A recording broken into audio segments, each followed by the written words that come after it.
So then, we are back with more understandings from the Renewed Covenant, from the Aramaic English translation of the Word. This translation is truly from the original manuscripts of the times of the prophets of old, from the time of the prophets of Israel, the prophets of Yahweh, indicating the time of the end. So then, speaking of restoration, restoration has a very important meaning. Many times when Israel was taken to captivity and the land was leveled, and the nation taken to captivity, they were in sin, obviously, then they would have an understanding of then a loss of time, in period of time, and they thought they even lost the covenant. So then they went to captivity, and when they returned, they had to start from scratch. In other words, then they had to rewrite the holy instructions. They had to rewrite then the writings later. Then they had to restart from the very early stages. It was a very lengthy time. So then, when you begin to understand what it means restoration, then you find sometimes in Yeshayahu, then Yahweh would make with us a new covenant. No, He did not make any new covenant. This is what the Hebrews taught. They thought when they returned from captivity, then they would have a brand new covenant. But it's not a brand new covenant. It's a brand new time of maintaining the previous covenant. So then, there are some flaws, but then the translators and the translated, it does not mean a new covenant. It's a new time of obedience. So then, when he speaks of restoration of the holy cities, you find in Yeshayahu the 61st chapter. And we understand that the 61st chapter of Yeshayahu fits in many layers of the renewed covenant. But then in Yeshayahu the 24th chapter, from the 6th and 7th verses, then fits the 61st chapter of Yeshayahu. How? Time of restoration. There is a gap of time where then we are going to be rebuilding, busy, and then also the refurbishment of the holy cities. So then we can link Hebrews the 11th chapter, speaking of the cities and the city. You understand from the previous covenant? The city on a desert. Then we understand in the 61st chapter the areas of the cities that were laid waste and how they would start, giving us then the land of Kush. The land of Kush is in Africa, south of Egypt, beyond the rivers of Ethiopia. So we know there is a place over there in the land of Kush, but it is beyond the rivers. It gives us then the very solid understandings from Congo, Rwanda, around the area over there. That's where you find the most important word of the entire prophecy, tabernacling. Tabernacling amongst the fierce. And they were fierce ever since they started. And that's the place that Yahweh has chosen.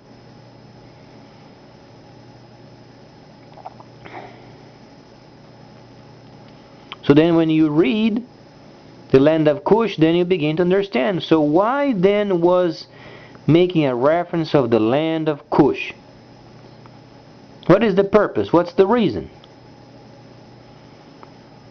The only tracing you can make a reference of relating with the city, from the cities, then we have to trace it back from the city of Jerusalem, back on the time of Shlomo or Solomon. It was the example of the city of heaven in the earth as representative. They had the character of the city yet to come. So then when Shlomo was then king, he then established harmony amongst the nations because of Yahweh, obviously. So then when you trace back during the time of Egypt, you trace the time when they had the black pharaohs, the land of Nubia. That's where the first time when the black pharaohs had harmony in their land. For 40 years they had peace in the land, or harmony of leadership. So that's why then you find a link from the land of Kush and then the word tabernacling. Because during the old days, during the time of Shlimon, they had deals with many nations. Those were then a link with heaven, and those had also a link with the layer of Gentile understanding, because the nations then were at peace. There was harmony, and they were very loyal. So then when you find tabernacling amongst the fierce, it's because back then during the time of Shlimon or Solomon, the black pharaohs were then with Egypt, and Egypt then was making friendship with Israel. That's where you find the link. Then the land of Kush, tabernacling amongst those fierce people. The returning of the holy cities has to be in truth. No liars can be in those places, or they ended up being snacks for crocodiles.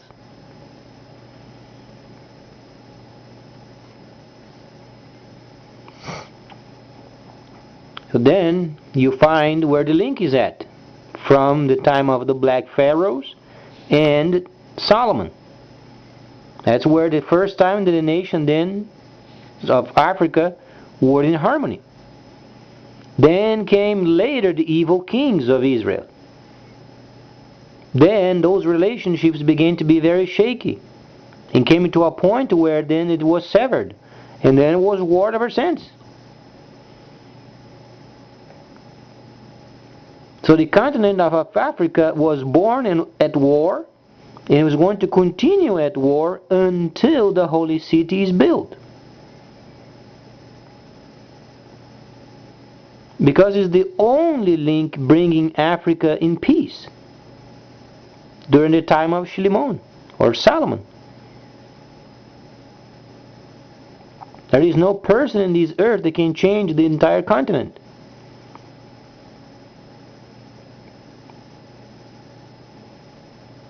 So when the city over there is built, then harmony is going to start being then served. Because then the black pharaohs are going to understand where their ancestry came from. At the moment, most of Africa, they don't understand this point because it's so far gone in the past and they don't research. And they were given, unfortunately, scoundrelized the scripture, and they can't understand. But then when the city is built, the city of Yahweh, amongst the many other cities, but the starting point is going to be in the land of Kush. It states there very plainly, tabernacling. Tabernacling amongst the fierce. Then you have to understand what it means, tabernacling. But then, a lot of people, they don't understand the Torah. They don't understand the prophets. Then they don't understand the seasons. They don't understand the times. They don't understand what it meant, those holy mikras, the holy city in the desert. They don't understand any of it. So then they read tabernacling means nothing. But of course it means nothing. They are nothing. They came from nothing, and from nothing comes nothing. But the word tabernacling is extremely important. It is the actual tabernacle that Messiah told his people to go around the world and form holy cities, and whatsoever Moses told you to do and observe these, do and observe. Tabernacling, this is what it means. When the city over there then is established, then harmony is going to start be served.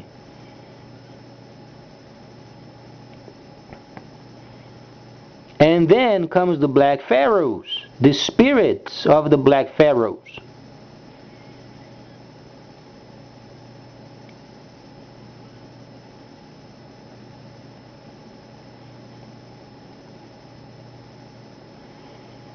They must be under the guideship of Yahweh, otherwise it doesn't work.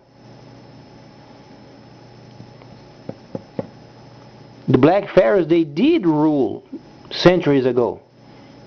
But there was a higher being over there in Israel making sure they would be in harmony with those understandings of the city. Later, the kings of Israel became very evil, and then the relationship was severed. It was war ever since.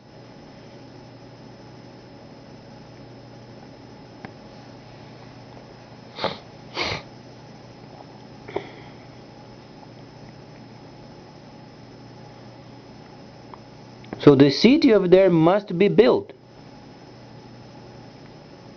as per instructions. While the city is not built, there shall be no peace. Because it's the only harmony that Africa ever experienced during the time of Shilimon. The rest of it was war against tribes, and tribes war against each other. And it doesn't change. It doesn't change because it takes a divine being, the only divine being existent, making sure then is rebuilt. So then up north in the regions of Rwanda over there, in Congo, and then north, Sudan, they're going to start experiencing part of this spirit of the black pharaohs. And they're going to start linking up with Egypt. Why do you think Egypt in such a dire straits at the moment for?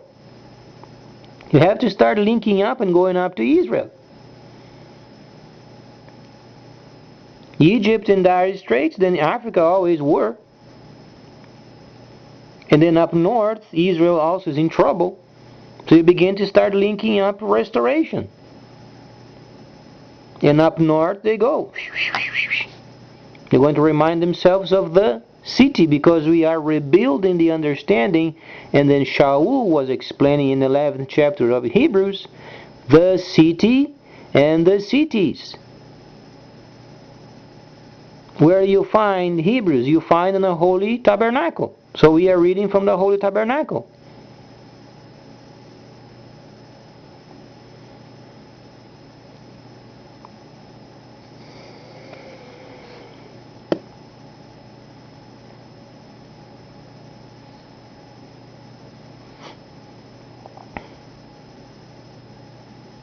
So then the other point is, we know that Israel should be obedient. And as long as they have a partnership with China, they can rebuild their country. We know we in U.S., we can request Chinese to do patrols. We should not be even wasting our resources around the world navigating those troublesome waters. Chinese is so big, they can take care of those waters, while we then do our own rebuilding. And then Iran's president goes to UN and makes his case. Also the Chinese president goes to UN and they have a talk.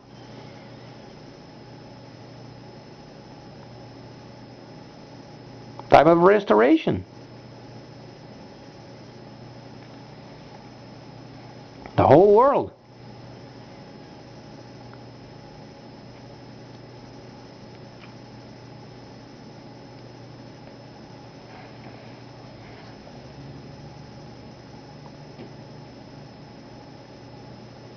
So then, the understanding of Africa is then building up as a country.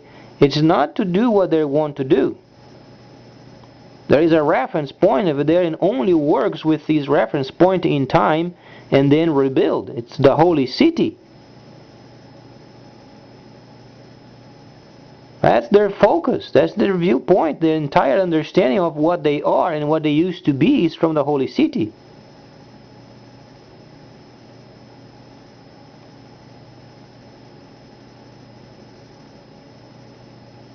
Don't think they're going around the world amplifying witchcraft and this crap that they have learned for so long.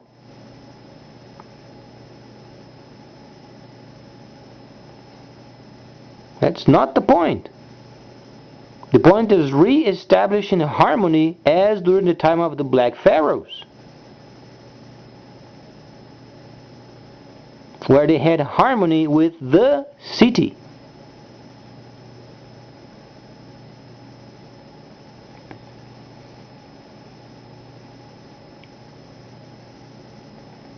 So then when you read the land of Kush, then you understand what the prophecy means. What Yahweh has for the region of the Congo, Rwanda, Sudan, and the places over there, somewhere around the area over there, Yahweh wants a city built.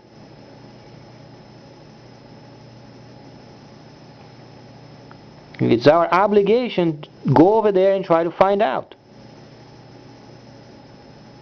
And then building of the Holy Ark, a replica of, and a replica of the tabernacle, and then the people, and then the Levites, as it was before, never changed, and the rotation of the priests, those never changed, and the updates are given in Hebrews. The world is going to be in uproar and gets worse to worse to worse until this city is built.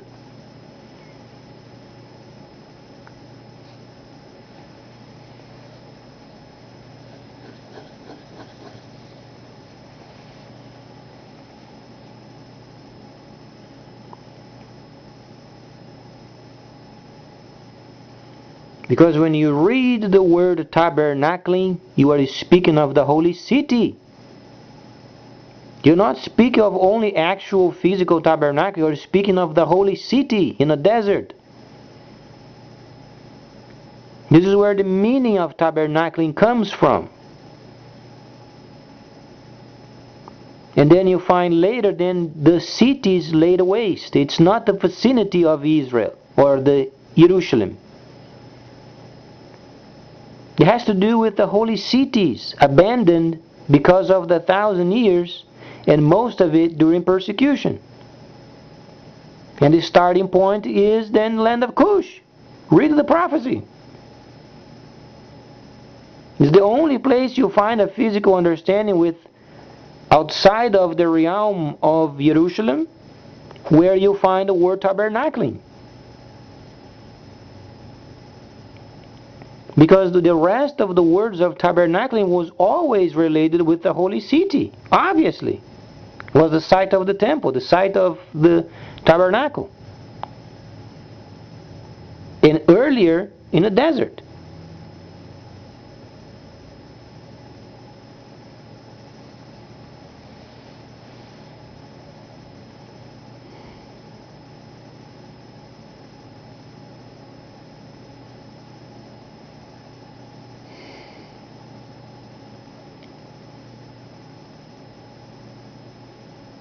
Tabernacling amongst the fierce. He meant the returning of the cities as the first city that's going to be established as a part of the returning of the cities. Because no person can live in that place for very long if a person does not have a mandate from heaven. A person simply doesn't survive. Has to be from heaven or a person dies.